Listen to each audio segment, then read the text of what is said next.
Good afternoon everyone. सो आज का lecture start करता है।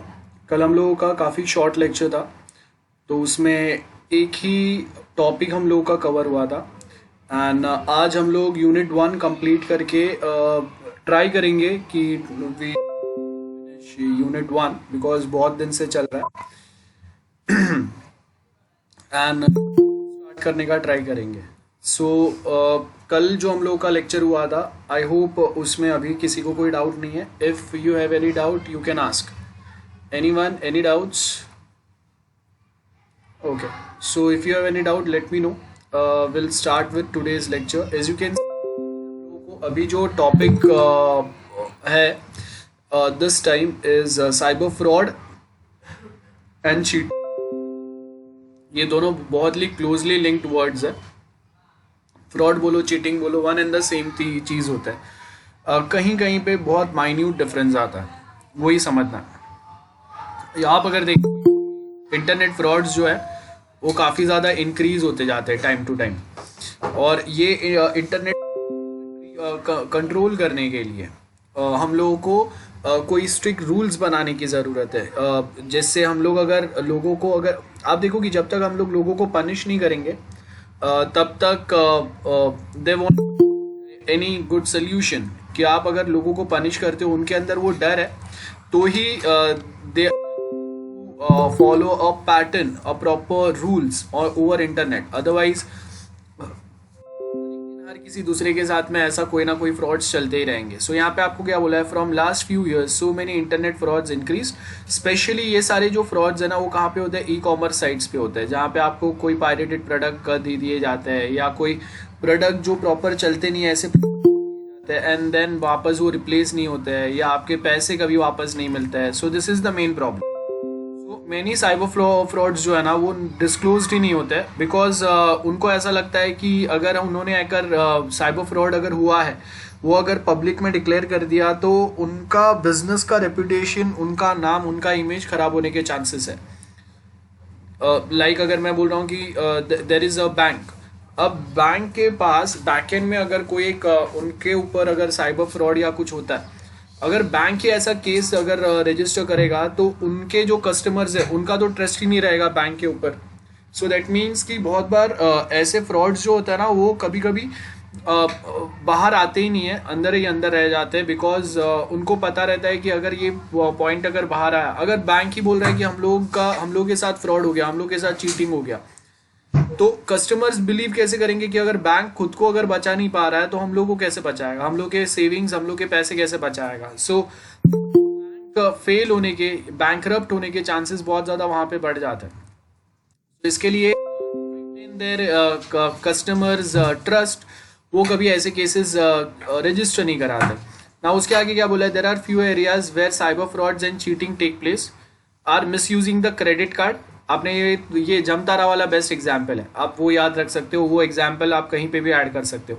बोगस इन्वेस्टमेंट स्कीम्स होते हैं। आप देखो कि जो रिलायंस, छोटे भाई का जो रिलायंस का चालू था, रिलायंस कैपिटल वाला, वो बंद होने, अंबानी का जो छोटा भाई है, तो उसका बंद होने का मेन रीजन यही था कि they are frauding, they are basically making false promises with people अपने टारगेट्स कंप्लीट कराने के लिए। राजस्थान, यूपी, बिहार, वहाँ से कॉल आते थे, आपको वो अलग अलग स्कीम बोलेंगे, आपको ये बेनिफिट मिलेगा, वो बेनिफिट मिलेगा, ज्वाइनिंग आपको 1 तोले का गोल्ड कॉइन मिलेगा, ऐसे फॉल्स प्रोमिसेस जो है वो बताएंगे। एंड एक बार आपके वो प्रॉमिस हो गए, देन डायरेक्टली अगर आप देखेंगे, सो आपका वो पॉलिसी देने के बाद में नो वन इज देयर कि आपको जो प्रोमिस किए थे वो फुलफिल होंगे कि नहीं, और आपने जो पैसे भरे हैं वो बेसिकली कोई ऐसे स्कीम में रहते हैं जिसमें से आप फॉर 5 ईयर्स 10 ईयर्स आप वो पैसा निकाल भी नहीं सकते हो, और अगर आप वो भरना बंद करोगे तो आपके पूरे पैसे चले जाएंगे। सो मतलब क्लाइंट्स को वो एक ऐसे लेवल पे लाके रखते हैं जहाँ पे अगर मुझे मेरे पैसे बचाने हैं, तो then again I have to pay more getting. सो ज़बरदस्ती मुझे वो स्कीम्स या वो पॉलिसीज जो है वो फॉलो करना पड़ेगा। नाउ फ्रॉड जो है वो सेक्शन 17 में आता है। देखो ये सेक्शंस आपको याद रखना है। Section 17 of Indian contract act, जिसके अंदर डिफाइंड है what is fraud. Fraud means act of committed by a party to a contract or with his convenience or by his agent with an intention to deceive another party, मतलब दूसरे party के साथ आप cheat करने की try कर रहे थे, बराबर है. induce him or enter into a contract. Fraud means and includes any of the following like the suggestion as the fact of which is not true, मतलब आपको कुछ चीज़ें उसमें जो बताया गया है वो करेक्ट नहीं है, बराबर है. या फिर इतने बड़े प्रॉमिस किए है कि एक डायरेक्टली उस पर भरोसा नहीं कर सकता.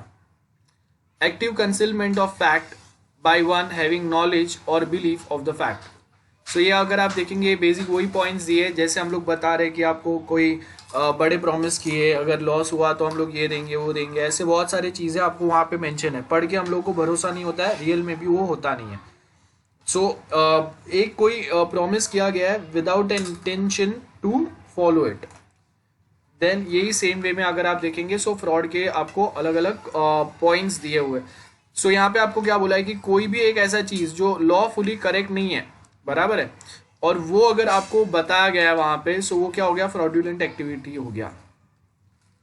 नाउ यहाँ पे एक्सप्लेनेशन में क्या दिया है, mere silence as a fact likely to affect the willingness of a person to enter into a contract is not a fraud.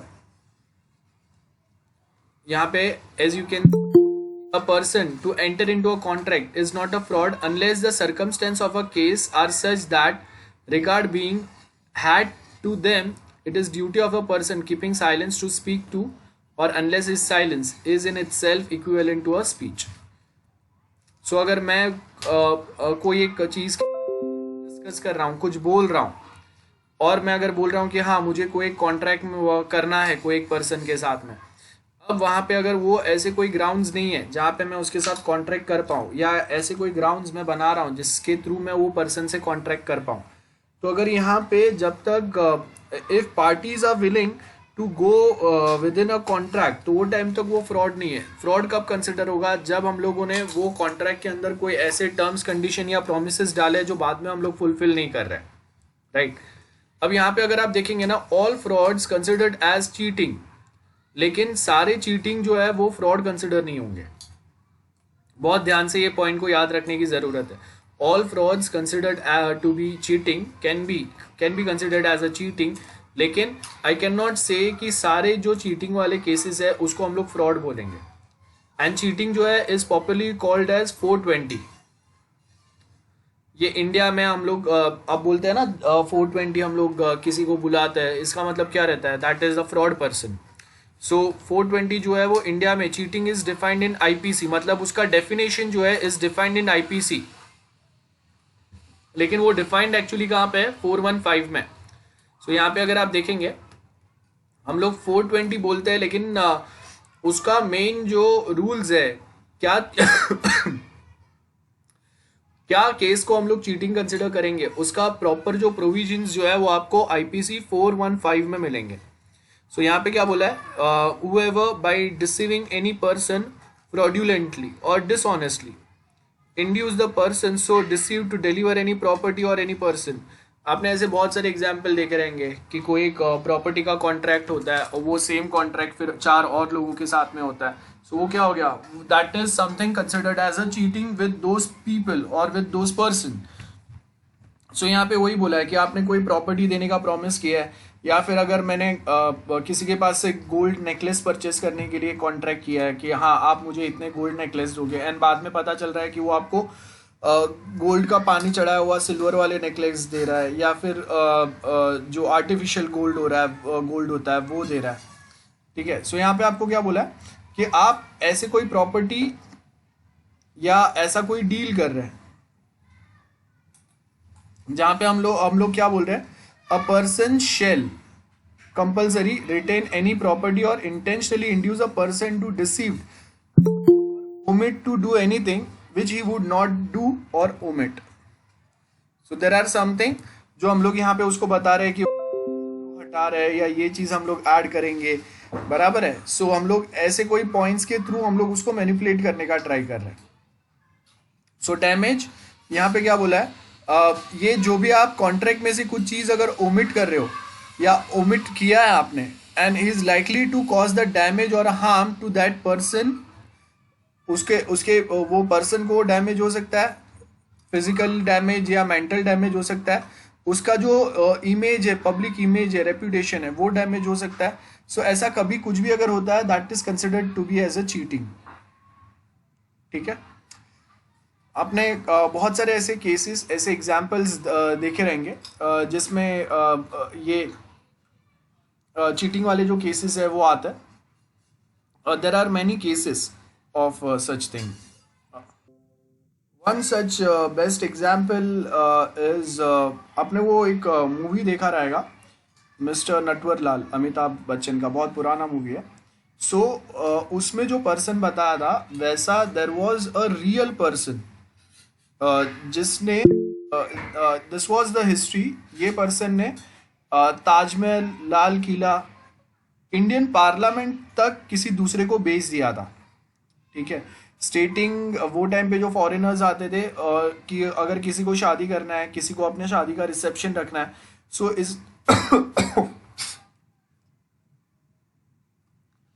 सो ये जो पर्सन है, just 1 minute, so there was one person, उसका exact नाम तो मुझे याद नहीं है, बट ऐसा ही एक केस है जिसमें द केस वॉज लाइक कि ये जो बंदा है ये 70s के टाइम पे बहुत ज़्यादा एक्टिव था, और ये बंदे ने 3 से 4 बार तो ताजमहल बेचा था। ठीक है, देन उसके बाद में इंडियन पार्लियामेंट उसने बेचा, स्टेटिंग कि Indian government is in a need of money. तो इसके लिए वो जो लोगों को वो रेंट पे दे के उसमें से वो they are collecting a money through which they can survive, या गवर्नमेंट को जो पैसे चाहिए उसके लिए। So you can just imagine कि कोई एक ऐसे चीज़ वो बेच रहा है जो एक्चुअल में हम लोग बेच ही नहीं सकते। और ये एक बंदा एक ऐसा था जिसको कभी पुलिस पकड़ नहीं पाए, पकड़ने के बाद भी कभी वो जेल में नहीं रहा। और एक लास्ट टाइम जब उसको स्पॉट किया गया था 2001-2002 में पकड़ा था, जब वो व्हील चेयर पे था। ऑलमोस्ट उसका एज जो है वो कुछ 85 के अबाव कुछ गया था। वो टाइम पे पुलिस ने उसको अरेस्ट किया। पुलिस को बोलता है कि ओके आई नीड वाटर। जैसे ही वो पुलिस वाला पानी लेने गया, वो वहाँ से निकल गया, और उसके बाद में डायरेक्टली 2008 या 2010 में हम लोगों को सिर्फ एक न्यूज़ मिलता है कि नटवरलाल जो है इज डेड। सो मतलब पूरे लाइफ उसने ऐसा नहीं था कि वो कोई जो गरीब होता था उसको लूटता था, मेनली था उसका भी एक इमेज था। और जो वो टाइम के जो गरीब थे उनके बीच में ये बहुत ज़्यादा बंदा पॉपुलर था। तो this is the real story. So यहाँ पे अगर आप देखेंगे, सो ऐसे कुछ चीज़ें, एक्टिविटीज़ जो हो रहा है ना, दैट इज़ द फ्रॉड। मैं आपको कुछ प्रॉमिस कर रहा हूँ और प्रॉमिस करके फिर वो चीज़ मैं आपको दे नहीं रहा हूँ। सो एक्सप्लेनेशन क्या बोला, a dishonest concealment of fact is a deception within the meaning. Ingredients of cheating, बहुत सारे चीज़ें आएंगे जब अगर हम लोग चीटिंग कंसिडर करेंगे। सो यहाँ accused must have induced fraudulently or dishonestly. Deceive should not be induced to deliver any property to any person or to a consent that any person shall retain any property. So जैसे मैंने आपको बोला, कोई property मुझे belong नहीं कर रहा है, मैं किसी दूसरे को बेच रहा हूँ, किसी दूसरे को बिलोंग नहीं कर रहा है, वो किसी तीसरे को बेच। ये जो पॉइंट्स है ना, यहाँ पे अगर हम लोग देखेंगे, सो ये something which is considered as a cheating. So मैंने आपको जो बोला, ये सारे टेक्निकल पॉइंट्स आपको याद नहीं रहेंगे। एक बार सॉरी, एक बार आपको प्रॉपरली ये पॉइंट्स पढ़ लेना है, और फिर इसमें से 2-3 पॉइंट्स हम लोग रिटेन करके रखेंगे फॉर आवर एग्जाम। अब यहाँ पे देखो आपको क्या बोला है, ऐसे केसेस जो आपको दिल्ली में, यूपी, बिहार में बहुत ज़्यादा देखने मिलता है। मुंबई में आपको इतने नहीं देखने मिलेंगे। जैसे कोई एक पर्सन है, वो खुद को सिविल सर्वेंट बता रहा है, आईएएस आईपीएस ऑफिसर बता रहा है, और कोई दूसरे पर्सन को बोल रहा है कि ठीक है भाई तेरा ये काम है, मैं ये करके दूंगा, यू सपोज टू पे मी दिस मच मनी। आप उसको पे करेंगे, आप उसके भरोसे पे रहेंगे और बाद में आपको क्यों कुछ नहीं मिलेगा. So that is the case. Then उसके बाद पनिशमेंट फॉर चीटिंग क्या बोला है? 7 साल तक का पनिशमेंट हो सकता है. Personating the punishment is imprisonment for term which may extend up to 3 years. If a person is deceived to deliver any property to any person, then punishment for the person is, आपने किसी को घर बेचने का promise किया है, property बेचने का प्रॉमिस किया है. अब देखो मुंबई में या ऐसे कोई भी लोकेशन में आज के टाइम पे अगर कोई एक घर खरीदता है तो उसको अपना पूरा लाइफ का सेविंग डालना पड़ता है, तब जाके एक प्रॉपर्टी खड़ा होता है, specially for middle class people. So अगर वो टाइम पे अगर कोई ऐसा फ्रॉड अगर कर रहा है तो उसके लिए पनिशमेंट जो है वो बहुत ज़्यादा होगा. As you can see that is for 7 years. Next जो टॉपिक है that is virus on internet. बहुत सिंपल है, आपको याद क्या रखना है? सेक्शन 43. हम लोगों ने ये एक एग्जाम्पल डिस्कस किया था.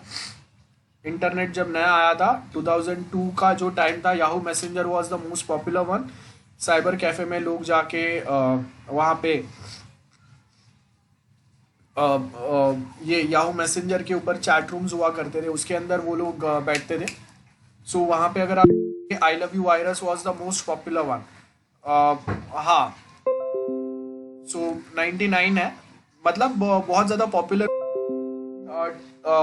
2000 से 2002 के बीच में हो रहा है. 2002 वॉज द मेन ईयर्स जब बहुत ज़्यादा लोग इन्वॉल्व होते हैं और वो टाइम पे ऐसे वायरसेस जो है वो बहुत ज़्यादा अफेक्ट करते थे. तो वो टाइम पे एक जो वायरस है वो ऐसा वाला था जिसने बहुत सारे लोगों को परेशान किया था. डैमेज का मतलब क्या होता है वो यहाँ पे दिया है. डैमेज मीन्स आप किसी के कंप्यूटर में, देखो ये सब कुछ सेक्शन 43 के अंदर आ रहा है, ये याद रखो. सेक्शन 43 के अंदर ये सब चीज़ों का डेफिनेशन दिया हुआ है. सो डैमेज का मतलब क्या है? कोई फाइल्स, डेटा डिस्ट्रॉय या ऑल्टर करना, मॉडिफाई करना, डिलीट कर देना, या उसमें कुछ न्यू चीज़ें ऐड करना, या एग्जिस्टिंग डेटा को मॉडिफाई कर देना, फाइल्स को रीअरेंज कर देना, सीक्वेंस चेंज कर देना. ये सारे जो चीज़ें इसको डैमेज कंसिडर करेंगे. कंप्यूटर कंटामिनेंट क्या रहेंगे? कंप्यूटर कंटामिनेंट मतलब वायरस ऐड करना, कंप्यूटर खराब करना इन शॉर्ट, जिससे उनके कुछ रिकॉर्ड है, डेटा है, वो मॉडिफाई हो जाए, डिस्ट्रॉय हो जाए, आपका डेटा आप उसके कंप्यूटर से आपके कंप्यूटर पे ट्रांसमिट हो जाए. ये सबको कंप्यूटर कंटामिनेंट बोलेंगे हम लोग. पेनल्टी एंड कंपेंसेशन स्पेशली किसके अंदर डिफाइंड है? Section 43C. सेक्शन 66 के अंदर हैकिंग डिफाइंड है, लेकिन उसका एक लिमिट है. एक लिमिट से ज्यादा पनिशमेंट हम लोग नहीं दे सकते. तो इसके लिए हम लोगों ने क्या बोला? बड़ा कंपेंसेशन अगर चाहिए 1 करोड़ या उससे नीचे का, उससे ऊपर नहीं, 1 करोड़ के अंदर का अगर कंपेंसेशन अगर रिक्वायर्ड है, आपने किसी का कंप्यूटर सिस्टम डैमेज किया, वायरस इंट्रोड्यूस किया, उसके डेटा चोरी किए, तो सेक्शन 66 के बेस के ऊपर अगर आप देखेंगे तो आप सिर्फ 5 लाख तक का कंपेंसेशन डिमांड कर सकते हैं. लेकिन सेक्शन 43 के अंदर ये प्रोविजंस है जिससे आप ये सेम कंपेंसेशन को 1 करोड़ तक लेके जा सकते हैं. 1 करोड़ से ज़्यादा नहीं रहेगा, नॉट एक्सीडिंग 1 करोड़. ये बेनिफिट है. तो इसके लिए सेक्शन 43C याद रखना बहुत ज़्यादा ज़रूरी है. तो कोई भी पर्सन जिसने डिसऑनेस्टली, फ्रॉड्यूलेंटली आपका डेटा जो है वो चोरी किया है, बराबर है, सो वो टाइम पे क्या बोला? He shall be punishable with imprisonment for term which may extend to 3 years और फाइन जो 5 लाख तक का रहेगा या दोनों रहेगा एज पर सेक्शन 66. लेकिन अगर वही सेम चीज़ अगर मैं प्रूव कर दूं कि उसने मेरा कंप्यूटर कंटामिनेट किया है, मेरा कंप्यूटर पे वायरस डाला है, कंप्यूटर के डेटा को डैमेज किया है, और मैं सेक्शन 43C के बेस के ऊपर अगर केस उसके ऊपर फाइल करूं, तो वो सेम पॉइंट ऑफ टाइम पे अगर आप देखेंगे, सो मेरा जो कंपेंसेशन अमाउंट है वो 5 लाख से बढ़ के डायरेक्ट 1 करोड़ तक का मैं फाइल कर सकता हूँ. सो आपको कितना, determining the quantum of compensation, आप कंपेंसेशन जो डिमांड कर रहे हो बड़ा है या छोटा है, उसके हिसाब से हम लोग केस फाइल करेंगे अंडर सेक्शन 66 या 43C. मिसशीफ क्या होता है? देखो, मिसशीफ अंडर IPC 425 क्या बोला है? Whoever with the intention to cause, और जानबूझ के मतलब या तो अनजाने में या जानबूझ के आपका डेटा को लॉस किया, डैमेज किया, बराबर है। उसके प्रॉपर्टी को या उसके प्रॉपर्टी से रिलेटेड को डेटा को आपने डिस्ट्रॉय किया, डैमेज किया, या उसके इमेज को कहीं पे भी अगर उसका उसका जो डेटा है उसको कहीं ना कहीं अगर इंजरी हुआ है, तो वो टाइम पे that is considered as mischief. उसमें आपको यहाँ पे एक्सप्लेनेशन क्या दिया है, it is essential, it is not essential to the offence of mischief that the offender should intend to cause a loss और a damage to the owner. जानबूझ के उसने किया ऐसा नहीं है, गलती से हो गया। जैसे एक्सीडेंट हर कोई जानबूझ के करेगा ये जरूरी नहीं है, हाँ, लेकिन गलती से हो गया। अब it is sufficient if he intends to cause knows he is likely to cause wrongful loss or damage to any person। मुझे सिर्फ इतना प्रूव करना है कि उसको पता था कि ऐसे कोई एक्शन की वजह से किसी का डेटा लॉस हो सकता है, उसको डैमेज हो सकता है, उसके प्रॉपर्टी को डैमेज हो सकता है। अगर मैंने इतना प्रूव कर दिया that is more than enough कि उसके ऊपर हम लोग केस फाइल कर सके, उसको पनिश कर सके। अब नेक्स्ट में क्या बोला है, a mischief may be committed by an act affecting the property belongs to a person who committed the act और that person and other jointly. मतलब मैं भी वो कंपनी में पार्टनर हूँ, मेरा भी I do have rights under that property, और मेरे साइड से अगर हुआ है तो वो टाइम पे सिर्फ ऐसा तो नहीं है किसी दूसरे के प्रॉपर्टी को मैं डैमेज कर रहा हूँ, मेरे प्रॉपर्टी को डैमेज हुआ है, मेरे डेटा को डैमेज हुआ है, और इसका इफेक्ट किसी दूसरे के ऊपर भी पड़ा है, या जो मेरे साथ जॉइंट पार्टनरशिप में उसके ऊपर भी पड़ा है। सो वो टाइम पे जो पनिशमेंट होगा, वो टाइम पे जो केस होगा वो अलग होगा। और मिसचीफ में आपको यहाँ पे क्या बोला है, डैमेज के लिए कंपेंसेशन कितना रहेगा, causing a damage to the amount of 50 rupees। Whoever commits a mischief and they can cause a loss or a damage of amount 50 or upwards shall be punished with the imprisonment। मतलब मैं ऐसा नहीं बोलूँगा कि भाई मेरा 50-100 रुपये का नुकसान हो गया, सो मिनिमम मैं बोल रहा हूँ कि ओके अगर 10,000 जितना आपके प्रॉपर्टी को अगर लॉस होता है तो फिर हम लोग यहाँ पे IPC 427 के अंदर केस फाइल करेंगे, जिसके अंदर मिसचीफ का डेफिनेशन 425 में दिया है। ध्यान से देखो, मिसचीफ का डेफिनेशन इज गिवन इन 425, और पनिशमेंट कितना होगा ये किसके अंदर डिफाइंड है, 427 में। ये सेक्शंस प्रॉपरली अलग से याद रखने हैं फॉर MCQs। याद रखो MCQs अगर आपको देना है so you suppose to read between the lines. Next जो है that is 2.6 defamation, harassment, email abuse. Harassment word सबने सुना है, ईमेल अब्यूज, ईमेल के ऊपर किसी को धमकाना, गाली देना, परेशान करना। डेफेमेशन, मानहानि। अब यहाँ पे सर्टन एक्सेप्शंस भी है डेफेमेशन के, और वो एक्सेप्शंस क्या है मतलब आपका इंसल्ट हो रहा है, आपका पब्लिक इमेज खराब हो रहा है लेकिन हर बार आप डेफेमेशन केस फाइल नहीं कर सकते। देर आर सम प्रोविजंस जिसके बेस के ऊपर we can file a defamation case, या we can file defamation on that specific person. अब देखो हम लोगों ने ऑलरेडी डिस्कस किया है कि इंडिया में सबके पास freedom of speech and expression, this is the fundamental right which is provided under Indian constitution. मेरे पास freedom of speech and expression है, और सामने वाला जो पर्सन है उसके पास freedom to live with dignity ये है। मतलब हर किसी के पास स्वाभिमान से जीने का हक है। लाइक पहले अगर आप देखेंगे सो ऐसा होता था कि ओके ये अगर लोअर कास्ट से, कास्ट सिस्टम इंडिया में बहुत प्रिविलेंट था, सो अगर ये अगर लोअर कास्ट से है तो आपने बहुत बार देखा रहेगा कि उनको जो मेन हम लोग का सोसाइटी है उसमें नहीं रहने का, गांव के बाहर रहना पड़ेगा। अगर वो कहीं से वो कहीं से चल रहे हैं तो उसके पीछे वो झाड़ू लटका के चलेंगे जिससे उनके जो फुटस्टेप्स है वो मिटते जाए। अगर कोई अच्छा कोई काम है तो वो वहाँ पे जा नहीं सकते हैं, मंदिर में एंटर नहीं कर सकते। जो पब्लिक वेल्स रहेंगे या तालाब रहेंगे जहाँ से सब पानी भरते हैं वहाँ से वो पानी नहीं भर सकते। ये बहुत सारे प्रॉब्लम्स थे। तो इसका मतलब क्या है, हम लोग हर किसी को अलग अलग कंसिडर कर रहे हैं बेस्ड ऑन देयर कास्ट और religion. This should not be the case. और इसके लिए हम लोगों ने सब हर किसी को right to live with dignity ये बी आर आम्बेडकर ने सबको प्रोवाइड किया है, which is very very very much useful in today's time. आप सिटीज़ में ये जो कास्ट सिस्टम ज़्यादा प्रिवलेंट आपको सिटीज़ में नहीं मिलेगा। आई मीन गांव साइड पे अगर आप जाएंगे, सो अगर लोअर कास्ट वाला है वो अपर कास्ट वाले को कभी अगर टच भी कर दिया तो प्रॉब्लम हो जाता है, बहुत सारी चीज़ें रहते हैं, हम लोग को समझ में भी नहीं आता आज के टाइम पे भी ऐसा क्यों चल रहा है। Like metro cities like Mumbai, Delhi, इसमें पॉसिबल ही नहीं है भाई, रहने को घूमने को ज़्यादा जगह नहीं है।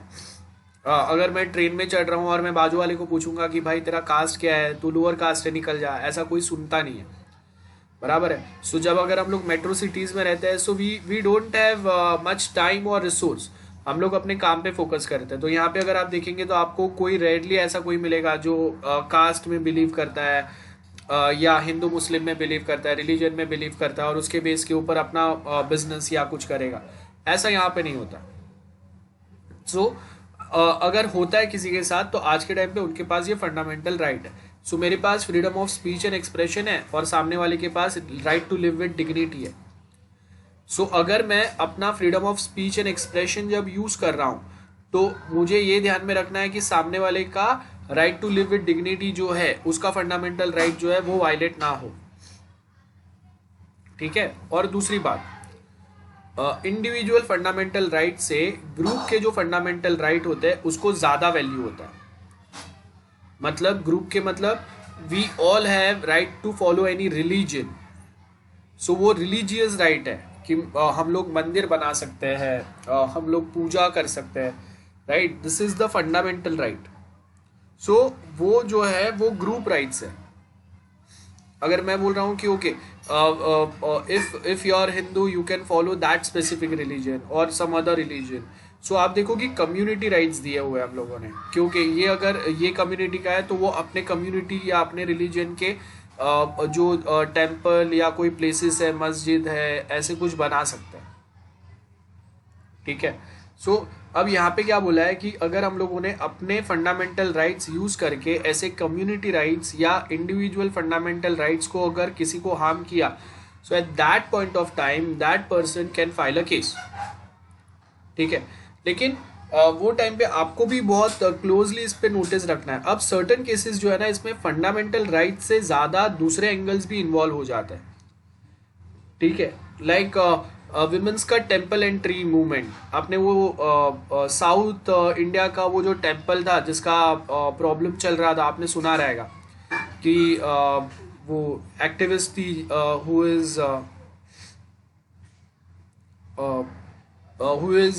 Supporting women's right for temple entry. कौन सा वो साउथ का मंदिर था, आई फॉरगॉट इट्स नेम, क्या एनीवन रिमेम्बर इट? साउथ का कौन सा वो मंदिर था? सबरीमाला टेम्पल। सो आप देखो वो जो सबरीमाला टेम्पल था उसका मेन प्रॉब्लम क्या चल रहा था कि सालों से वहां पे ये था कि if girls age is 10 years, less than 10 years girls are allowed, and उसके बाद में 40 या 50 years के ऊपर की जो विमेन्स है they are only allowed. So once girls enter into its puberty, और वो एज जब तक कंटिन्यू रहेगा till that point of time those girls और womens are not allowed to enter into that shrine. So अब ये क्या हो गया कि every person got right to follow their religion, बराबर है। सो यहाँ की कम्युनिटी राइट्स और पर्सनल फंडामेंटल राइट्स जो है वो क्लैश हो रहे हैं। वो क्लैश कैसे हो रहा है कि मैं बोल रहा हूँ कि ओके आप अगर एक women, if there is a girl और अ विमेन, उसके पास फंडामेंटल राइट है right to follow any religion, और बेस्ड ऑन हर और हिज रिलीजन, मतलब लड़की का जो रिलीजन है, suppose right now we are talking about women only, so लड़की का जो रिलीजन है उसके जो रिलीजियस प्लेसेस है वहां पे शी कैन विजिट, एंड अगर temple people are not allowing that women there, so women बोल रही है कि मेरा इंडिविजुअल फंडामेंटल राइट है। Temple are saying we have a religious fundamental rights under which we can set up our own religious places, और उसके कुछ rules है जो हम लोग की कम्युनिटी फॉलो करता है एवरीवन फॉलोज इट तो आपको भी फॉलो करना पड़ेगा। गेटिंग। और वो देखो वो जो टसल है ना वो आज भी चल रहा है। आपने न्यूज में कहीं पे सुना रहेगा कि हाँ ये अलाउ हुआ वो अलाउ हुआ, कुछ अलाउ नहीं हुआ है। Supreme Court is still confused on this.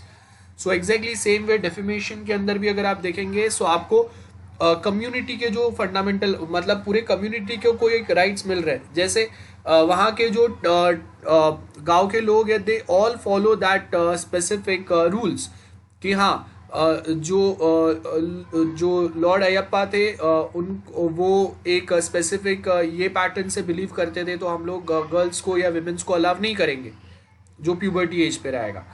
और दूसरे में हम लोग बोल रहे हैं कि नहीं if you are not allowing तो उसका फंडामेंटल राइट वायलेट हो रहा है।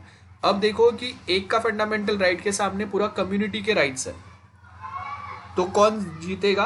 कम्युनिटी जीतेगा। अगर वो बहुत ज़्यादा हार्श नहीं है तो। अब यहाँ पे क्या हुआ, वो केस जब अगर एक इंडिविजुअल लड़की के फेवर में जा रहा था तो वहाँ के ही गांव के, वहाँ के ही स्टेट के, वहाँ के ही सिटी के जो विमेंस थे, गर्ल्स थे, वो ही उसके सपोर्ट में आ गए। सो इसका मतलब क्या हुआ, they are also supporting what is going on. So वो पॉइंट ऑफ टाइम पे now Supreme Court is quite confuse कि कौन से राइट्स को हम लोग को वैल्यू देना है, कौन से राइट्स को नहीं देना है। तो वो केस को अभी तक वो साइड में रख दिया है देन कि जैसे अगर हम लोग वो केस सुनना चालू करेंगे बहुत ज़्यादा प्रॉब्लम्स चालू हो जाते हैं। सो यहाँ पे क्या दिया, as internet is a cost friendly and easily available, बहुत सारे डेफेमेशन के केस हो सकते हैं। डेफेमेशन मतलब मानहानि, ठीक है।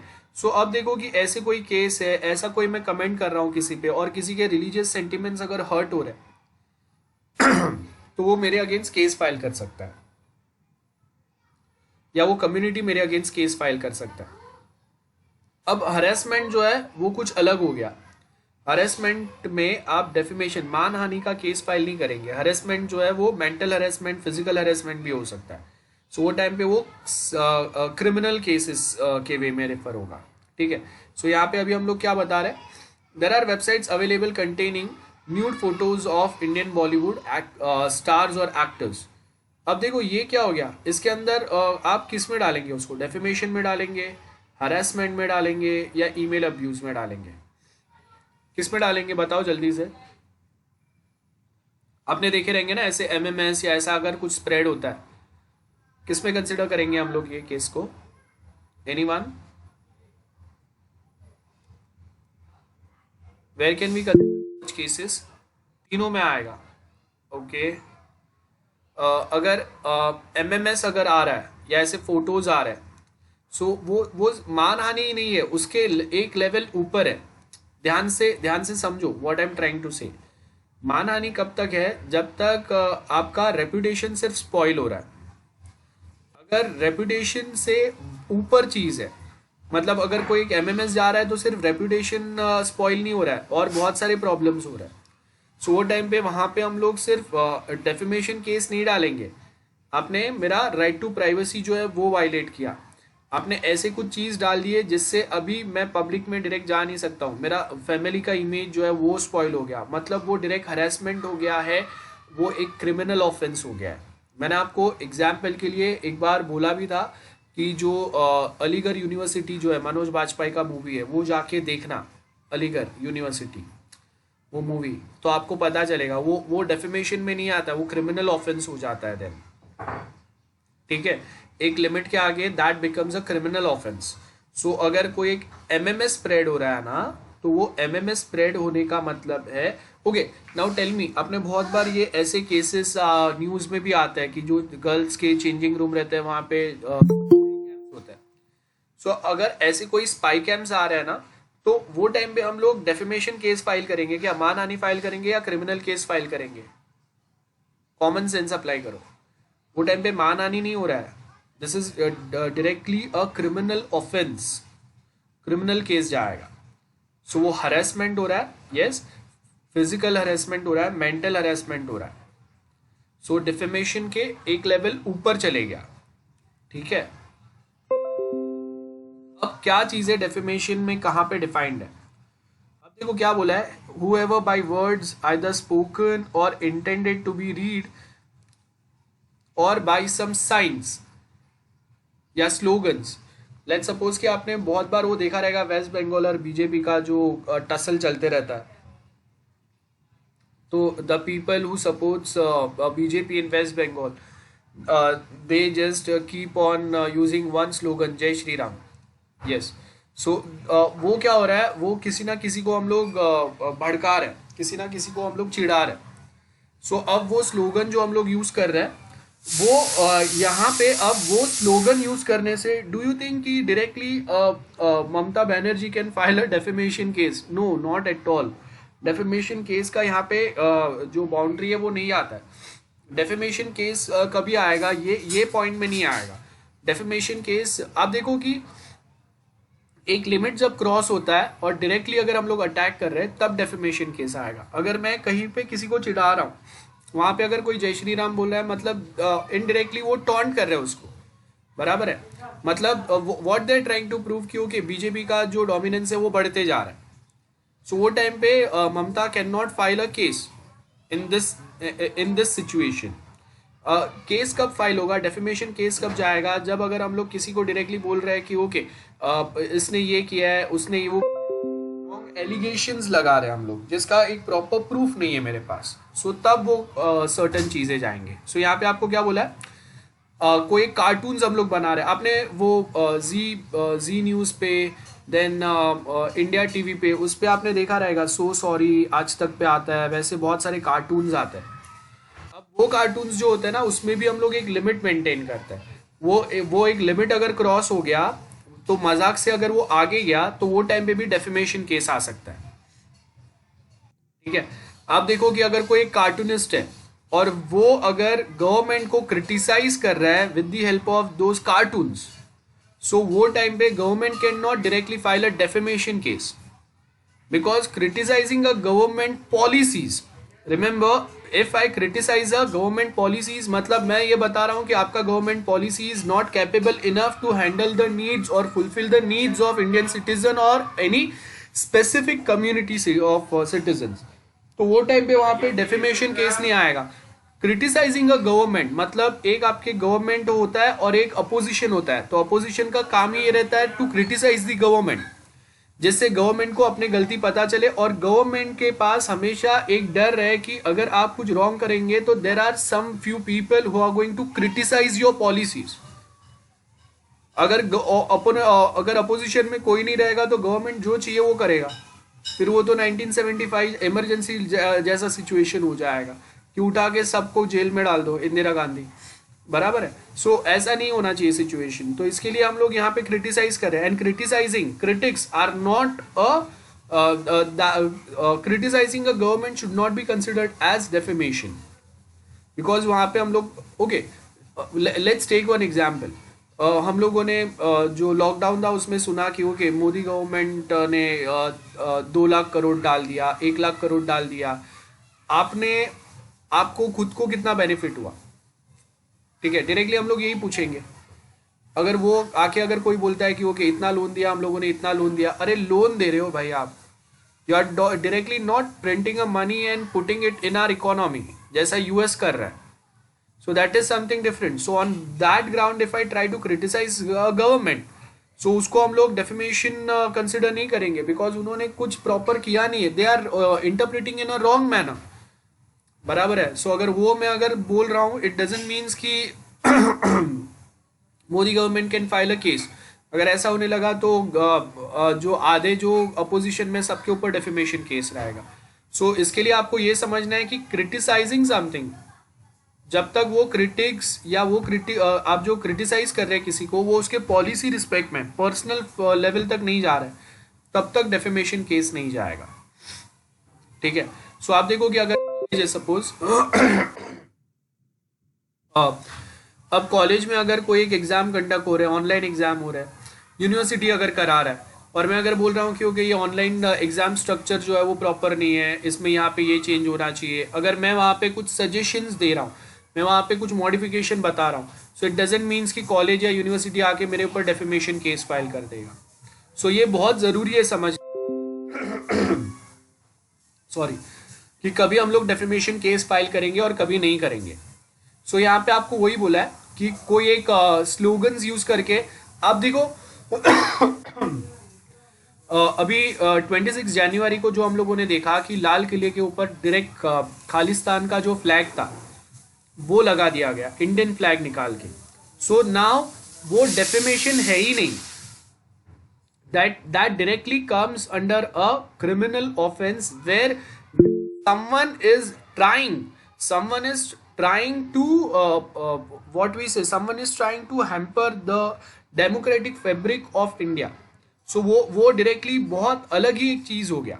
तो अगर कोई एक अगर इंडिया के फ्लैग को अगर रिस्पेक्ट नहीं कर रहा है, उसको हटा के कोई दूसरा फ्लैग अगर लगा रहा है, तो वो केस पूरा अलग हो गया, वो डेफेमेशन में जा ही नहीं रहा है। हाँ, अगर हाँ यहाँ पे हो सकता है कि रिपब्लिक टीवी के ऊपर अगर कोई एक डेफेमेशन केस फाइल करता है।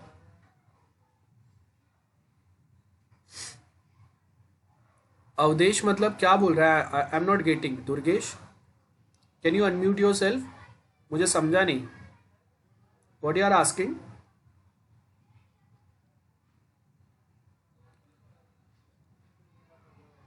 Hello,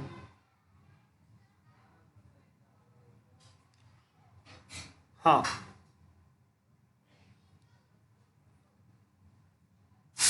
okay. So basically flag, अरे इन जनरल हम लोग जो डिस्कस करें उस पर फोकस करो। सो किसी ने अगर फ्लैग रिमूव किया है, उसकी जगह पे अगर दूसरा फ्लैग अगर ऐड वहाँ पे अगर किसी ने लगाया है या लगा रहा है, या इंडियन फ्लैग का अगर इंसल्ट हो रहा है, सो वो टाइम पे वो डेफेमेशन में नहीं जाएगा, वो डायरेक्टली इंडिया के रिस्पेक्ट को जो है वो हार्म कर रहा है।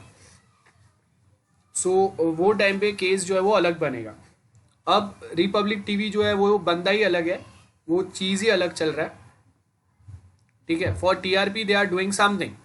सो वो टाइम पे वो जो भी कुछ अगर कर रहा है वो करेक्ट है, रॉन्ग है, वो देन डेफेमेशन में हम लोग फाइल कर सकते हैं कि आप आके अगर कुछ भी बोल रहे हो और मेरा रेपुटेशन स्पॉइल करने की ट्राई कर रहे हो, and if you don't have any proof, so definitely वो डेफेमेशन में जाएगा। यस, रिपब्लिक टीवी वाला एग्जाम्पल बहुत प्रॉपर है जहाँ पे हम लोग डेफेमेशन केस फाइल कर सकते हैं। दूसरी बात, आप देखो कि बहुत बार गवर्नमेंट के अगेंस्ट वो कुछ बोलते हैं, जो गवर्नमेंट को फेवर कर रहे हैं उसके अपोजिशन में जो गवर्नमेंट है उनको बोल रहे हैं। सो वो टाइम पे वहाँ पे डायरेक्टली डेफेमेशन केसेस फाइल नहीं हो रहे गेटिंग। सो बहुत बार लोग डेफेमेशन केस फाइल नहीं करते। आप देख लो कि लाइक सेम रिपब्लिक टीवी पे ही जो बंदा बहुत चिल्लाते रहता है हर बार, India wants to know, we all know who wants to know and who says. So वो जो अगर बंदा जो है वो अगर आके वहाँ पे अगर किसी को अगर बोल रहा है कि ओके ये गवर्नमेंट ये है, इसके अंदर ये जो मिनिस्टर है वो है, अगर वो मिनिस्टर का कोई ना कोई अगर एक एंगल ज्वाइंट हो रहा है, उसको अगर लगता है कि मैं डेफेमेशन केस फाइल करूंगा, कहीं से अगर कोई प्रूफ आ गया तो तकलीफ हो जाएगा, सो वो टाइम पे वो डेफेमेशन केस नहीं डालेंगे। सेम गोज विद सोनिया और राहुल के बारे में जो भी वो कुछ बकवास करते हैं वहाँ पे। सो वहाँ पे कुछ ना कुछ वो करेक्ट है, that's why they are not filing a defamation case, because अगर वो पब्लिक में गया, कोई किसी ने अपोजिशन से कोई प्रूफ लाया, किसी ने और कोई केस निकाल दिया, so that creates a problem for them as well. So वो टाइम पे टू सेव देयर इमेज वो ऐसा कोई डेफेमेशन केस पे नहीं जाएंगे। यहाँ पे आपको क्या बोला है कि जानबूझ के या अनजाने में अगर आपने किसी का ऐसा किया है, ऐसा कोई आपने प्रॉब्लम क्रिएट किया है, सो वो टाइम पे क्या होगा, reputation of such person is set except in cases hereafter expected to defame that IPC 495 कहाँ पे डिफाइन किया है, ये सारी चीजें डेफेमेशन कब फाइल होगा, किसको हम लोग डेफेमेशन बोलेंगे, वो सब कुछ इसके अंदर लिखा है। और बहुत सिंपल भाषा में अगर आपको समझना है, डेफेमेशन मतलब damage done to the reputation of a person, इसको हम लोग डेफेमेशन बोलेंगे, किसी के रेपुटेशन को आपने हार्म किया। अब यहाँ पे क्या बोला है, harm a person reputation unless that imputation directly और indirectly in estimation of others lowers और मॉरल और intellectual character of that person, or lowers the character of that person in respect of his caste or of his calling, or lowers the credit of that person। याद रखो, अभी अगर मैं किसी को बोल रहा हूँ कि okay this person comes from the lower caste, इसके लिए मैं उसको ये अलाउ नहीं कर रहा हूँ, या ये हिंदू है, या ये मुस्लिम है, या फिर ये पर्सन जो है वो खालिस्तानी है, सो वो टाइम पे हम लोग डायरेक्टली डेफेमेशन केस फाइल कर सकते हैं। ठीक है, आपको एक एग्जाम्पल देता हूँ। There was Indian student there was a Indian student in US, और उसने गणपति का टैटू बनाया था एक हाथ पे। और वहाँ पे कोई एक जो अमेरिकन स्टूडेंट था, उसका कोई फ्रेंड या कोई रहेगा, उसने सिर्फ कमेंट किया था कि एनिमल के क्या कुछ फोटो हाथ पे बना के घूमते हो तुम लोग।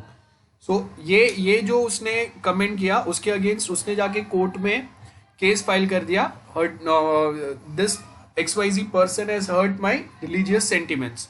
और वो पर्सन को वही टाइम पे $1000 जो है वो एज अ कंपेंसेशन देना पड़ा। गेटिंग? सो यहाँ पे वो डेफेमेशन केस आ सकता है। अब कोर्ट में किसी का कोई केस चल रहा है, तो वो टाइम पे आप जो है वो वहाँ पे डेफेमेशन केस नहीं फाइल कर सकते। लाइक आप देखो कि किंगफिशर के बारे में न्यूज़ में बहुत कुछ चलते रहता है, किंगफिशर के ओनर के बारे में बहुत कुछ चलते रहता है, एंड उसने जो लोन रीपे नहीं किया उसके बारे में बहुत कुछ चलते रहता है, नीरव मोदी के बारे में बहुत कुछ चलते रहता है। तो वो टाइम पे ये जो लोग हैं जिन्होंने एक्चुअल में कुछ क्राइम किया और उसके अगेंस्ट अगर कुछ न्यूज़ चैनल बता रहा है, अब वो कम बता रहा है ज़्यादा बता रहा है, कोई भी चीज़ है, जब तक वो आके खुद को जब तक वो आके खुद को इनोसेंट प्रूव नहीं करते, वो जो भी केस है उसको सॉल्व नहीं करते, और अगर उन्होंने एक्चुअल में अगर यहाँ से वो भाग गए, तो वो टाइम पे यहाँ पे अगर न्यूज़ चैनल्स अगर कुछ भी बोलते हैं, सो वो टाइम पे वो यहाँ पे डेफेमेशन केस फाइल नहीं कर सकते, या कोई भी कंट्री में नहीं कर सकते, क्योंकि रियल में कुछ चल रहा है वो हम लोग रिप्रेजेंट करने की ट्राई कर रहे हैं। अब यहाँ पे आपको एक एग्जाम्पल दिया है कि मीना ने एक लेटर लिखा नीता को। अब इसमें अगर नीता को वो कुछ बोल रही है, बराबर है, तो वो टाइम पे वो डेफेमेशन केस फाइल नहीं होगा, क्योंकि मीना ने डायरेक्ट नीता को लेटर लिखा और उसी में नीता के बारे में ही वो कुछ बोल रही है या उसको गाली दे रही है, जो भी है, तो वो आपस में झगड़ा चलेगा, वो डेफेमेशन पे नहीं जाएगा। ठीक है, वो किस में जाएगा? ऊपर हम लोगों ने जो देखा इसमें जाएगा। वो ये देखो यहाँ पे हम लोगों ने क्या देखा, ईमेल अब्यूज या हरेसमेंट पे जाएगा वो डेफेमेशन पे नहीं जाएगा। तो अगर मीना अगर नीता को अगर लेटर लिख रही है और उसमें गाली दे रही है, उसमें अब्यूज कर रही है उसको, तो that goes in email abuse या जो भी ऑनलाइन अब्यूज आएगा या हरेसमेंट में जाएगा। अब मीना ने लेटर लिखा है नीता को और उसमें वो रॉन्ग इंफॉर्मेशन या रॉन्ग र्यूमर्स फैला रही है अबाउट रीमा, तो वो टाइम पे Reema can file a defamation case on Meena. ठीक है, ये केस अलग हो गया। मीना ने नीता को लेटर लिख के, वो नीता को जो लेटर लिखा है उसमें वो रीमा को गाली दे रही है, उसको अब्यूज कर रही है या उसके बारे में कुछ भी बोल रही है। सो वो टाइम पे Reema can file a defamation case कि भाई तू हर जगह पे मेरा नाम बदनाम कर रही है। It's like that. सो अब यहाँ पे क्या बोला है, पनिशमेंट क्या है? ओके हम लोग तो यहाँ पे अभी क्या बोला है, डेफेमेशन का जो डेफिनेशन है वो आपको IPC सेक्शन 499 में दिया है, और पनिशमेंट कितना होगा वो आपको IPC 501 में प्रोवाइडेड है। सो पनिशमेंट में क्या बोला, as you can see, imprisonment for the term में एक्सटेंड टू 2 years, 2 साल तक का जेल हो सकता है, और उसके साथ में फाइन भी हो सकता है, या दोनों हो सकता है। अब डेफेमेशन में ना 10 एक्सेप्शन केसेस है, मतलब ये 10 एक्सेप्शन जो है यहाँ पे आप डेफेमेशन केस फाइल नहीं कर सकते। कौन से 10 एक्सेप्शन है वो समझते। फर्स्ट एक्सेप्शन क्या दिया, न्यूज़ चैनल है, कोई आर्टिकल है, फेसबुक पे कुछ है, मैं अगर कुछ करेक्ट चीज़ बता रहा हूँ पब्लिक गुड के लिए, सो वो टाइम पे that should not be considered as a defamation. आपने विसल ब्लोअर सुने रहेंगे, तो बहुत सारे जो बैंक के कुछ बैंक के अंदर अगर कुछ प्रॉब्लम चल रहे हैं, नीरव मोदी वाला जो केस आप देख लो, तो वो कोई ना कोई विसल ब्लोअर ने ही पिक्चर में लाया, और उसका मेन मोटिव क्या था कि जो अकाउंट होल्डर्स के पैसे वहाँ पे कोई दूसरा मिसयूज कर रहा है उसको हम लोग बचा सके। सो वो टाइम पे Nirav Modi can not file a defamation case on that person स्टेटिंग भाई तूने तो मेरी इमेज की वाट लगा दी। एक्चुअल में वो हुआ है और वो हम लोग यहाँ पे बता रहे हैं। सेकेंड एक्सेप्शन क्या है, आप देखो कि स्वच्छ भारत मिशन चल रहा है सपोज, एंड सेम वे यहाँ पे अभी कोरोना वाला जो चीज़ चल रहा है। सो अब यहाँ पे सपोज एक न्यूज़ चैनल वाले खड़े हैं जो देख रहे हैं कि किसने मास्क पहना है किसने नहीं पहना है, और सडनली अगर कोई एक पर्सन जो है उस मास्क के बिना आ रहा है तो जो ऑफिसर रहेगा वहाँ पे वो उसको चालान काट रहा है और उसको ये बता रहे हैं कि आप सोसाइटी के जो रूल्स है वो फॉलो नहीं कर रहे हो, जो सोसाइटी के बेटरमेंट के लिए बना है, ऐसे कुछ है। आप आपके ये एक बिहेवियर की वजह से वापस जो एक बीमारी कंट्रोल में आया है वो ऊपर जा सकता है। सो बेसिकली क्या हो रहा है कि ये न्यूज़ में जा रहा है, सबके सामने ये उसको स्टेटमेंट बोल रहा है और अब वो पर्सन का ऑफिस में भी नाम खराब हो रहा है, फैमिली में लोग उसको नाम खराब हो रहा है। So at that point of time he can not file a defamation case because वो जो ऑफिसर था, चाहे वो बीएमसी से हो या पुलिस ऑफिसर हो, उसने अपना ड्यूटी किया, उसको कुछ रूल्स बताए वो उसने फॉलो किए, तो पब्लिक कंडक्ट कुछ किया है, पब्लिक सर्वेंट है, तो वो टाइम पे वहां पे भी डेफेमेशन केस फाइल नहीं होगा। ठीक है।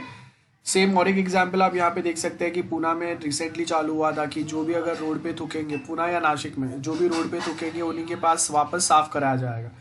तो अगर ये फोटो किसी ने उठा के फेसबुक पे डाल दिया या न्यूज़ में अगर आ गया कि हाँ भाई देखो इसने पान खा के थूका था और अभी हम लोगों ने उसके पास साफ करा है, तो उसका इमेज स्पॉइल हुआ है, लेकिन उसने वैसा किया भी है ना, तो वो टाइम पे that person can not file a defamation case.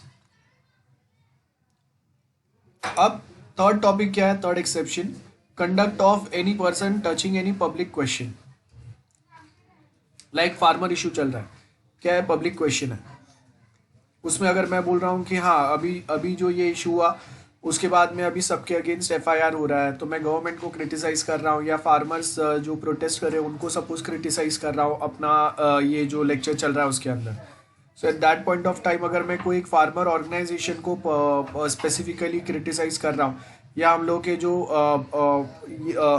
के जो मिनिस्टर है मेन जो इसमें इन्वॉल्व है उसको अगर मैं क्रिटिसाइज कर रहा हूँ, या मैं बता रहा हूँ कि कोई डिसीजंस उनके साइड से करेक्ट नहीं है, सो वो टाइम पे they can not file a defamation case. यहाँ पे भी आपको एक एग्जांपल दिया है, it is not defamation in a to express in good faith any opinion whatsoever respecting Z's conduct in petitioning government। Fourth क्या दिया है, fourth is publication of reports of proceeding of court. Like court में कोई case चल रहा है, जैसे हम लोग बहुत बार देखते हैं कि सम और the other case is going on, और उसके प्रोसीडिंग्स जो है उसका अगर कुछ पब्लिकेशन अगर कहीं पे हो रहा है और जिसके ऊपर केस चल रहा है, सो वो टाइम पे they can not file a defamation case. Like आप देखो कि अगर कोई जैसे अभी का ही कोई एक जो मिनिस्टर्स है, गवर्नमेंट है, उनके कोई केस चल रहा है, कोई मिनिस्टर के ऊपर केस चल रहा है, जैसे let's suppose like Lalu Prasad का अगर है या ऐसा कुछ है, तो उसको अगर वो कोर्ट में क्या प्रोसीडिंग चल रहा है कोई अगर वो बताता है बाहर, तो वो डेफेमेशन कंसिडर नहीं होगा, बिकॉज जो अंदर प्रोसीडिंग चल रहे हैं वो लोगों को जानने का हक है। बट अगर वो कुछ चीज़ें अगर बाहर आने से अगर पब्लिक में स्ट्रेस हो सकता है, वायलेंस हो सकता है, लोगों का जान पे अगर खतरा आ सकता है, तो वो टाइम पे ऐसी चीज़ें हम लोग बाहर नहीं लाएंगे। लाइक गोडसे ने जब गांधी जी को गोली मारा था और उसके बाद उसके जो स्टेटमेंट उसने कोर्ट में दिया था, द मेन रीज़न क्यों उसने गांधी जी को शूट किया, आपको बहुत सारे अलग अलग बुक में मिलेगा, इंटरनेट पे अलग से मिलेगा। लेकिन वो जो स्टेटमेंट है ना, वो 1950-60s तक बाहर कभी नहीं आया था, उसके बाद में वो कहीं बुक में और वैसा बाहर आया, वो बात अलग है। तो आप देखो कि बहुत टाइम के बाद वो बाहर आ रहा है और वो भी अभी तक एक्टिवली कोई एक्सेप्ट नहीं कर रहा है जो जो उसने स्टेटमेंट दिए थे। अब वो करेक्ट है रॉन्ग है वो पता नहीं, I am not here to debate on that, but वो टाइम पे अगर वो बाहर आता था ना तो बहुत ज़्यादा और दंगे हो जाते थे गेटिंग। सो इसके लिए वो प्रोसीडिंग्स थी, वो टाइम पे अगर कोई बाहर लाएगा तो भी हम लोग उसके अगेंस्ट केस फाइल कर देंगे, और वो डेफेमेशन केस नहीं होगा, वो केस ही अलग टाइप का होगा। ठीक है, जहां पे आपने लोगों का जान खतरे में डालने का ट्राई किया, आपके ऊपर क्रिमिनल केस फाइल होगा। फिफ्थ क्या बोल रहे हैं, merit of case decide in a court और conduct of witness and like यहाँ पे क्या बोला है, ए सेज आई थिंक जेड्स evidence on that trial is so contradictory that he must be stupid और डिसऑनेस्ट। ठीक है, ए ने ऐसा कुछ बोला कि कोर्ट में उसने कुछ एविडेंसेस जो लाया है वो करेक्ट नहीं है, ये क्या बंदा है, अक्ल नहीं है उसको, ऐसा कुछ मैंने बोल दिया. Now A is with in his exception if he says that this is in good faith in as much as the opinion which he expresses respects Z's character as it appears in Z's conduct a witness and no further. ठीक है, so वो time पे Z cannot file a case against A. Now, but if A says I don't believe what Z asserted that trial because I know him to be a man without a, अब यहाँ पे क्या बोला है, दो lawyers है suppose A और Z, और Z कोई एविडेंस लेके आ रहा है, कोई एक प्रूफ लेके आ रहा है कोर्ट में, और वो टाइम पे वो जो प्रूफ ला रहा है वो प्रूफ जो है वो ढंग का नहीं है केस के बारे में, वो केस को प्रॉपर रिप्रेजेंट नहीं कर पा रहा है, या that is not enough evidence, या ये स्टूपिडिटी है. अगर मैं इन जनरल बोल रहा हूँ, मतलब वो जो प्रूफ ला रहा है उसके बारे में बोल रहा हूँ, मैं डायरेक्टली जेड के कैरेक्टर के ऊपर पॉइंट आउट नहीं कर रहा हूँ. लेकिन अगर यहाँ पे सेकेंड सिचुएशन में क्या हो गया कि ये ए नाम का जो लॉयर है वो डायरेक्टली बोल रहा है कि भाई ये जो जेड है इसको मैं बहुत प्रॉपरली पहचानता हूँ, ये एकदम फ्रॉड बंदा है, तो वो अगर कोई एविडेंस लाएगा वो भी वैसे ही लाएगा. सो यहाँ पे क्या हो गया, डायरेक्टली मैं जेड के रेप्यूटेशन के ऊपर क्वेश्चन मार्क लगा रहा हूँ. तो that point of time in second situation Z can file a case against defamation case against A. Otherwise normally court proceedings चलते ही है, लॉयर्स जो है वो एक दूसरे को क्रिटिसाइज करते ही है. सिक्स्थ एक्सेप्शन क्या है, merit of public performance. It is not defamation to express in good faith any opinion respect to merit of any performance which its author has submitted to the judgement of a public और respecting the character of author so far as, जैसे यहाँ पे क्या बोला है, A performance may be substituted to the judgement of public expressly और by an act on the part of author which implies such submission to the judgment of the public. Like कोई court presiding हुआ था कभी, तो कोई case हुआ था जैसे 2611 या ऐसा कुछ हुआ था, या वो टाइम पे कोई एक लॉयर था, या फिर आप देखो कि आर्टिकल 14 जैसा कोई मूवी आया था, या कोई दूसरा कोई मूवी आया जिसमें कोई एक रियल केस हुआ है, और उसका अगर हम लोग यहाँ पे कुछ चीज़ ड्रामेटिक वे में, परफॉर्मेंस वे में बता रहे हैं, तो वो टाइम पे भी डेफेमेशन केस फाइल नहीं होगा. लाइक वो तलवार करके मूवी आया था, तो वो टाइम पे भी डेफेमेशन केस फाइल नहीं हो सकता. सो यहाँ पे आपको वही दिया है, like a person who publishes a book submits that book to the judgement. Now a person who makes the speech in public submits that speech to the judgement of the public.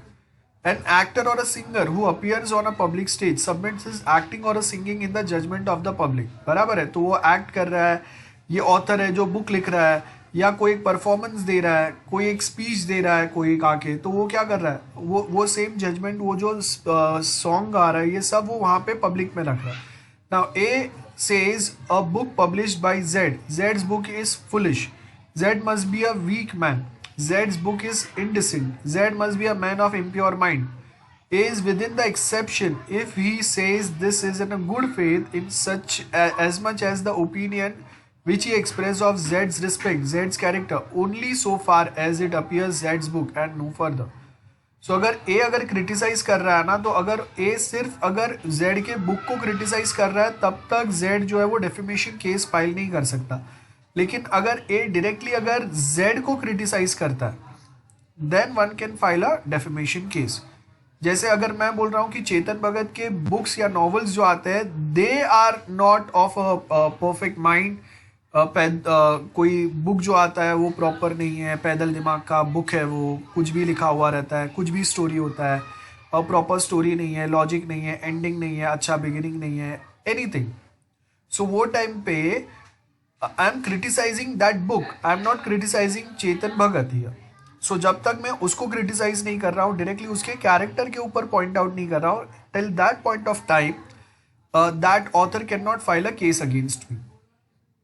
Seventh exception क्या बोला है, sensor passed in good faith by person having a lawful authority over another. It is not the defamation in a person having over another any authority either conferred by law or arising out of a lawful contract made with that other. आप देखो कि कोई एक चीज़ आप movie में sensor कर देते हैं, कोई एक चीज़ हटा देते हैं, कभी कभी आप देखो कि कोई एक नाम मूवी का बदलना पड़ता है, कोई सॉन्ग बदलना पड़ता है, आपने वो देखा ही रहेगा. सो कभी कभी इतना कुछ उसमें चीज़ें होते भी नहीं है जितने लोग हाईलाइट कर देते हैं, जैसे तांडव का चल रहा है अभी। सो इतना कोई बड़ी चीज़ उसमें बता नहीं है जितना लोग उसको हाईलाइट कर रहे हैं या इसको पॉलिटिकल इशू बना रहे हैं। तो अगर वो टाइम पे अगर कोई एक चीज़ अगर हम लोग को सेंसर करना पड़ रहा है या केस सिचुएशन हैंडल करने के लिए अगर हम लोग बोल रहे हैं कि ठीक है भाई हम लोग हटा देंगे, सो वो टाइम पे कहीं पे डेफेमेशन केस नहीं आएगा। ठीक है। सो यहाँ पे क्या बोला है, जज censoring in good faith the conduct of the witness. बराबर है। कोई एक विटनेस को सामने नहीं आना है, उसको छुप के ही अपना स्टेटमेंट देना है। सो वो टाइम पे ये चीज़ हम लोग कर सकते हैं। तो आप वो जो पर्सन है उसको उसके सामने नहीं लाएंगे, बिकॉज आज अगर उसने स्टेटमेंट दे दिया वो क्रिमिनल के अगेंस्ट, कल जब वो जेल से बाहर आएगा तो वापस इसको प्रॉब्लम होगा। बराबर है। सो वो सेम चीज यहां पे भी बता। एथ एक्सेप्शन क्या बोला है, accusation preferred in good faith to authorize a person, it is not defamation. Like A in good faith accused Z before a magistrate.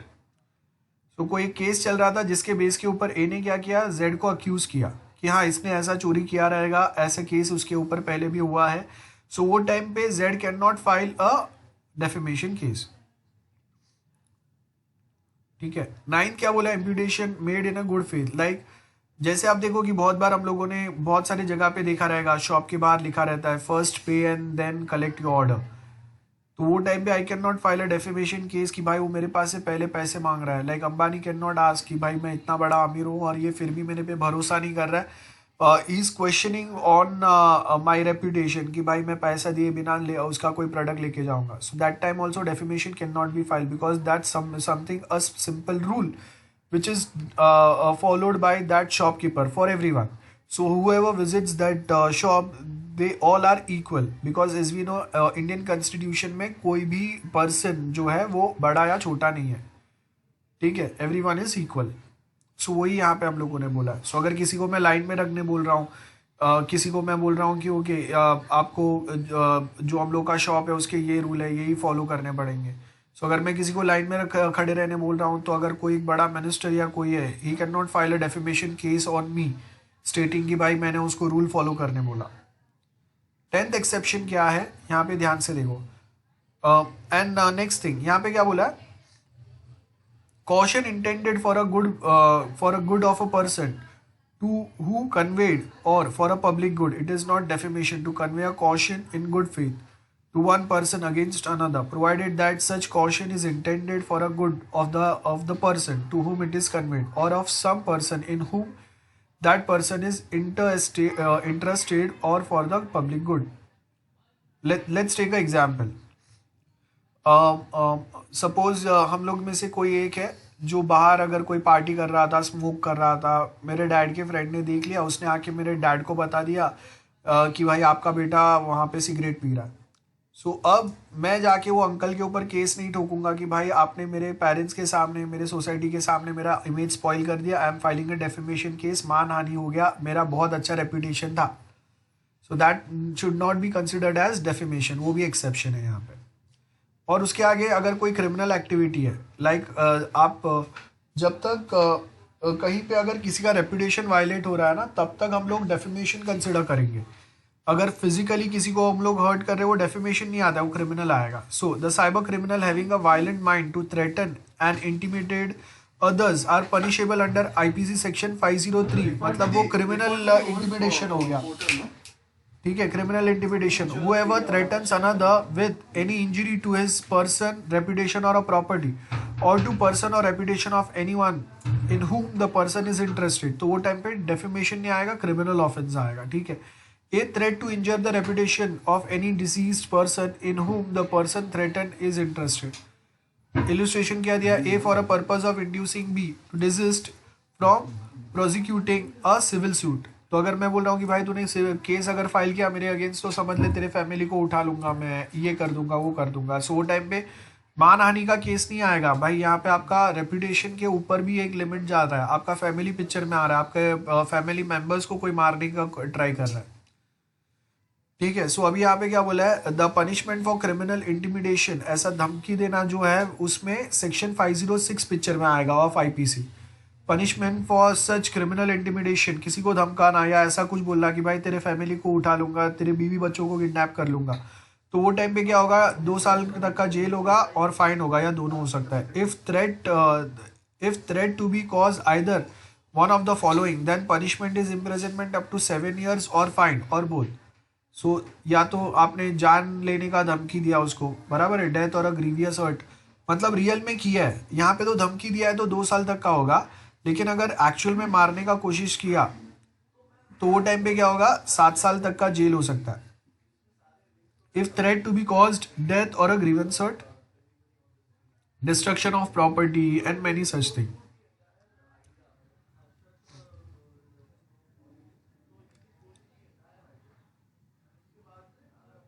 Hello. So यहाँ पे वो सेम चीज दिया हुआ है, देखो। ओके, नेक्स्ट आपको क्या बोला है, साइबर पोर्नोग्राफी। बहुत सिंपल सा टॉपिक है, इंटरेस्टिंग टॉपिक है।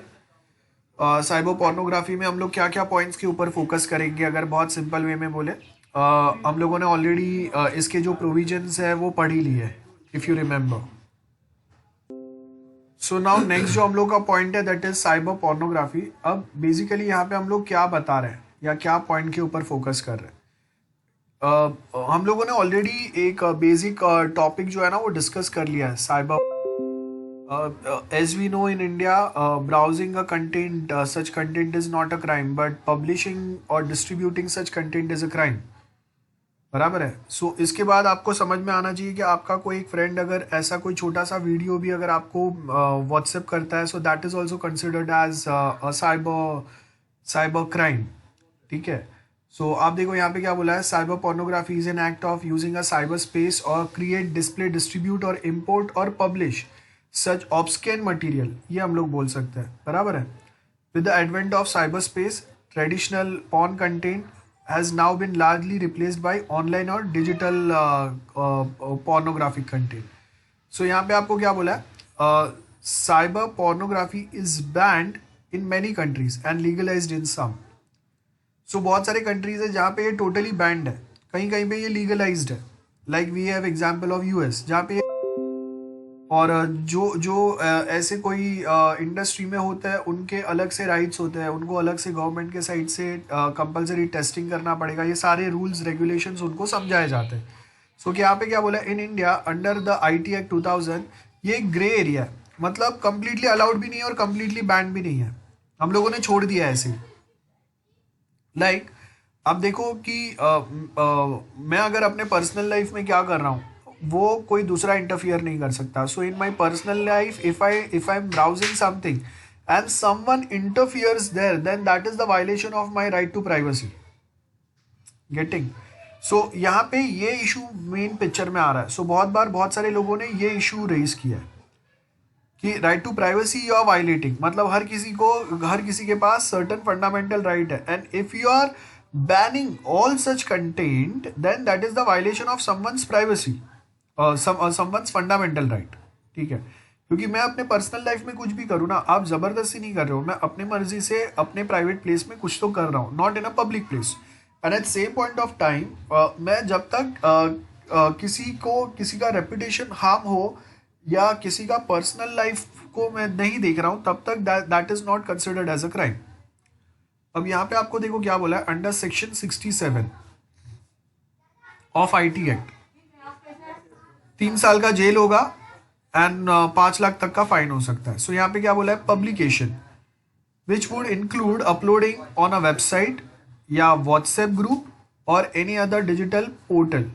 So under IT act 2000 section 67, publishing or transmitting any such content over a WhatsApp group is considered as a cyber crime and उसके अगेंस्ट आपको ये पनिशमेंट हो सकता है। सो ट्रांसमिशन मतलब सेंडिंग सच फोटोज और images to any person via email, messaging app, WhatsApp or any other form of digital media that is considered as a crime. सो आप देखो कि ये जो है ना ये क्राइम कंसिडर हो रहा है, लेकिन हम लोग इंडिया में कोई समझता नहीं है। अगर समझने लगे ना तो आधा इंडिया जो है वो क्रिमिनल बन जाएगा अब तक में, तो है ना। से भी बहुत सारे क्रिमिनल हो जाएंगे. सो कॉजिंग टू बी पब्लिश और transmitted, this is very wide terminology which would and up making the intermediary portal liable. Intermediary portal मतलब मैं डायरेक्टली एक्सेस नहीं कर रहा हूँ, मुझे कोई एक वेबसाइट के थ्रू एक्सेस हो रहा है, तो जो मुझे ये एक्सेस प्रोवाइड कर रहा है ना उसके ऊपर पनिशमेंट होगा. गेटिंग? सो मैं एक्सेस कर रहा हूँ, वो एक्सेस करना पनिशेबल नहीं है, लेकिन जो वेबसाइट मुझे वो कंटेंट एक्सेस कर रहा है या जो मुझे वो कंटेंट प्रोवाइड कर रहा है ना, दैट पर्सन इज वाइबल. हाँ भाई, है ना, आपस में दोस्ती टूट जाएगा, सारे दोस्त जेल में ना, अपन भी सारे. Okay, so using which the offender has published or transmitted such obscene content, the intermediary guidelines under the IT Act put. अब यहाँ पे देखो क्या बोला है कि इंटरमीडियरी जो है, द मिडल मैन, जो एंड कंटेंट को प्रोवाइड करा रहा है, वो जो है ना वो कहीं ना कहीं यहाँ पे क्या होगा. Okay, now tell me one thing, आपने बहुत सारे OTT प्लेटफॉर्म देखे रहेंगे जिसके ऊपर एक लिमिट हम लोगों ने सेट किया हुआ है. यहाँ पे देखो कि जब अगर हम लोग ऐसे रूल्स भी देखते हैं ना, तो वहां पे एक लिमिट के आगे अगर जाएगा ना, that time it considered as some obscene material. एक लिमिट के अंदर it should not be considered as obscene material. So ये भी है यहाँ पे. अदरवाइज OTT प्लेटफॉर्म के बहुत सारे जो सीरीज है वो कब के चले गए रहते थे. अगर नहीं गए तो क्या रीजन है नहीं गए वो मुझे भी नहीं पता है. बिकॉज अगर हम लोग ये रूल अगर देखेंगे, सो ऑब्स्कैन मटेरियल अपलोड करना, पब्लिश करना इज अ लीगली क्राइम. सो अगर वो लोग अगर वो ये अलाव कर रहे हैं, मतलब first thing they are providing through the platform, और वो सबको प्रोवाइड नहीं कर रहे, जो उनके प्लेटफॉर्म पे आएगा उनको प्रोवाइड कर रहे हैं. सो अब OTT के ऊपर ये सारी चीज़ें बैन नहीं हो रहे हैं पहले तो, और बहुत एक्सेसिव वे में जब से लॉकडाउन हुआ है तब से प्रोवाइड हो रहा है. तो कौन से वे में कौन से बेसिस पे है वो मुझे नहीं पता. I am also still confuse. और वहाँ पे थोड़े बहुत PILs भी गए हुए हैं विच आर स्टेटिंग कि जो ऑब्स्कैन सर्टन चीज़ें आपको OTT प्लेटफॉर्म पे अवेलेबल रहते हैं. लाइक आप देख लो एग्जाम्पल बालाजी टेलीफिल्म्स. अभी वो मतलब एक टाइम पे जो सास बहू सीरियल बना रहे थे, अभी तो डायरेक्ट खाली पॉर्न बनाना बाकी उनको, है ना. सो ये लेवल पे हो गया है. मतलब फैमिली सीरीज छोड़ के अभी सब दूसरी बना रहे. सो वो टाइम पे अगर आप देखेंगे कि अगर उनको अगर हम लोग ये रूल्स के हिसाब से अगर देखेंगे ना हम लोग, सो that is something which is punishable. लेकिन अभी तक वो पनिशेबल क्यों नहीं हो रहा है, कोई उसके अगेंस्ट केस क्यों फाइल नहीं कर रहा है, वो मुझे पता नहीं है. गेटिंग? सो यहाँ पे आपको देखो क्या बोला है, PIL जरूर गया सुप्रीम कोर्ट में टू बैन OTT प्लेटफॉर्म. ठीक है, PIL गया है. PIL समझते हैं, public interest litigation, which states की जो एक लिमिट क्रॉस करने वाले ऑब्स्कैन टाइप के चीज़ें जो डिस्प्ले हो रहे हैं on OTT platform, because of which हम लोगों का जो यूथ है वो स्पॉइल हो रहा है. Now to save now if you want to save this youth, उनका मेंटेलिटी जो चेंज हो रहा है उसको अगर बचाना है, then we suppose to ban this OTT platform, या उसके ऊपर हम लोगों को कुछ रूल्स रेगुलेशन लाना पड़ेगा. सो अब वो कभी होता है वो पता नहीं. बहुत सारे OTT प्लेटफॉर्म इन्वॉल्व है इसमें, बहुत सारे सीरीज जो है वो इन्वॉल्व है. सो कहाँ पे क्या लिमिट है वो एग्जैक्टली समझना, और सुप्रीम कोर्ट उसको कौन से वे में इंटरप्रेट करेगा वो थोड़ा डिफिकल्ट है. So section 67A of IT Act makes publication, transmission and causing to be transmitted and published in electronic form any material containing sexually explicit act or a conduct. समझ में आ रहा है मैं क्या बोल रहा हूँ? तो सजा कितना होगा, 5 साल या फाइन होगा 10 लाख तक का. अब यहाँ पे दो चीजें आते हैं. अगर यही सेम कंटेंट आप अगर किसी को भेज रहे हो और वो अगर लड़की है और वो अगर आपके ऊपर हरेसमेंट का केस डाल रही है, तो अभी आपके ऊपर 2 फाइन लगेंगे. पहला तो ऑब्स्कैन मटेरियल ट्रांसमिट करना, दैट इज अ क्राइम, और दूसरा harassing that women at work place. अगर गलती से अगर वो आपकी कलीग या कोई है तो आप समझ लो, तो फिर तो आप बहुत लंबा जाएंगे और अच्छा खासा फाइन भी होगा. बिकॉज एज वी नो कि क्राइम अगेंस्ट वुमेन जो बढ़ते जा रहे हैं उसके लिए हम लोगों ने बहुत सारे प्रोविजंस रखे हुए हैं. So sometimes girls might misuse this. ये बहुत तकलीफ की बात है कि भाई कभी भी अगर कुछ प्रॉब्लम होता है तो पुलिस गर्ल्स का पहले सुनते हैं 2 फटके मारने के बाद में बॉयज का सुनते हैं। सो आपने कुछ नहीं भी किया है तो भी मार तो खाना ही है। सो यहाँ पे क्या बोला है, an understanding of this provision makes the following conclusion about the law. Viewing cyber content, देखो ये सबसे इंपॉर्टेंट पॉइंट है, viewing cyber pornographic content is legal. ठीक है, व्यूइंग इज लीगल, तो अगर मैं ऐसे ओटीटी प्लेटफॉर्म पे ऐसे कंटेंट देख रहा हूँ is legal. Downloading viewing such content does not amount to any offense, but publication of such content online is illegal. So अगर OTT प्लेटफॉर्म चल रहे हैं जो ऐसे कंटेंट पब्लिश कर रहे हैं, सो उनके पास 2 रास्ते हैं। जब वो ऐसे कंटेंट पब्लिश कर रहे हैं तो जो सर्वर है उनका, वो सर्वर नेपाल का, बांग्लादेश का, भूटान का, बाजू का रहेगा जहां से वो पब्लिश कर रहे हैं। ठीक है, और वो पब्लिश इंडिया में हो रहा है, याद रखो। आई होप समझ में आ रहा है। सो अगर मैं बोल रहा हूँ कि ये कंटेंट अगर कहीं पे हम लोग देख रहे हैं, वो कहीं पे बन रहा है, और अगर उसके ऊपर हम लोग अगर एक्शन नहीं ले पा रहे, तो उसका सबसे मेन एक रीज़न ये होगा कि इंडिया से ये अलाउड नहीं है।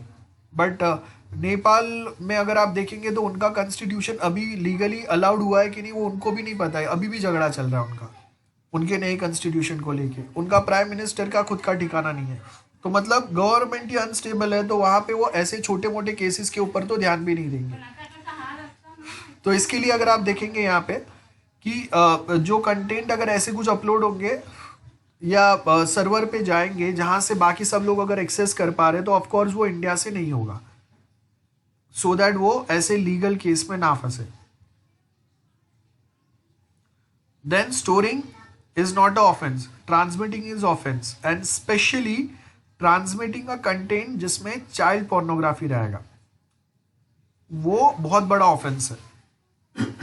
ये छोटे मोटे कंटेंट हम लोग ट्रांसमिट कर रहे हैं ना, आप पुलिस वाले के पास भी जाओगे, दे ऑल्सो डोंट केयर।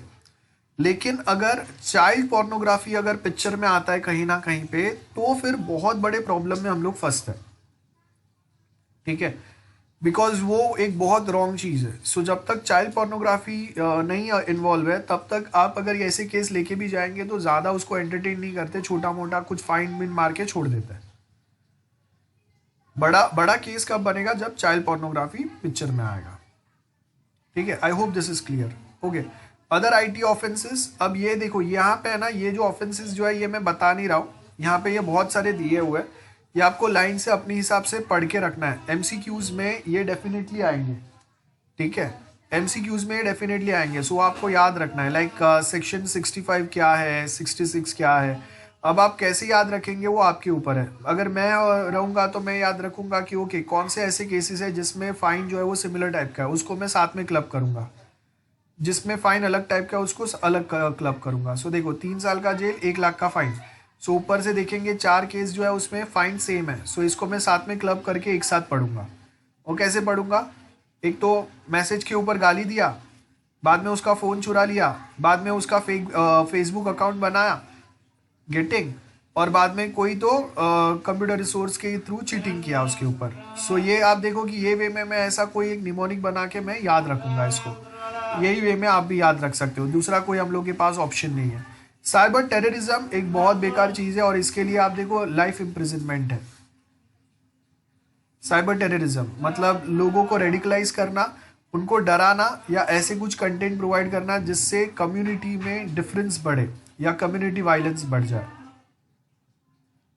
सो ऐसे बहुत सारे हैं, आप देख लेना।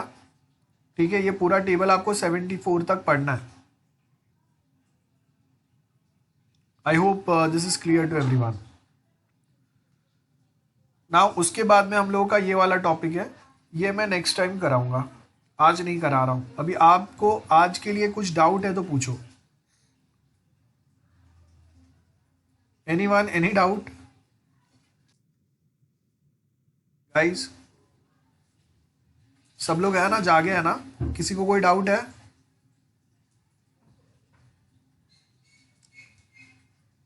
ठीक है, so will stop today's lecture here.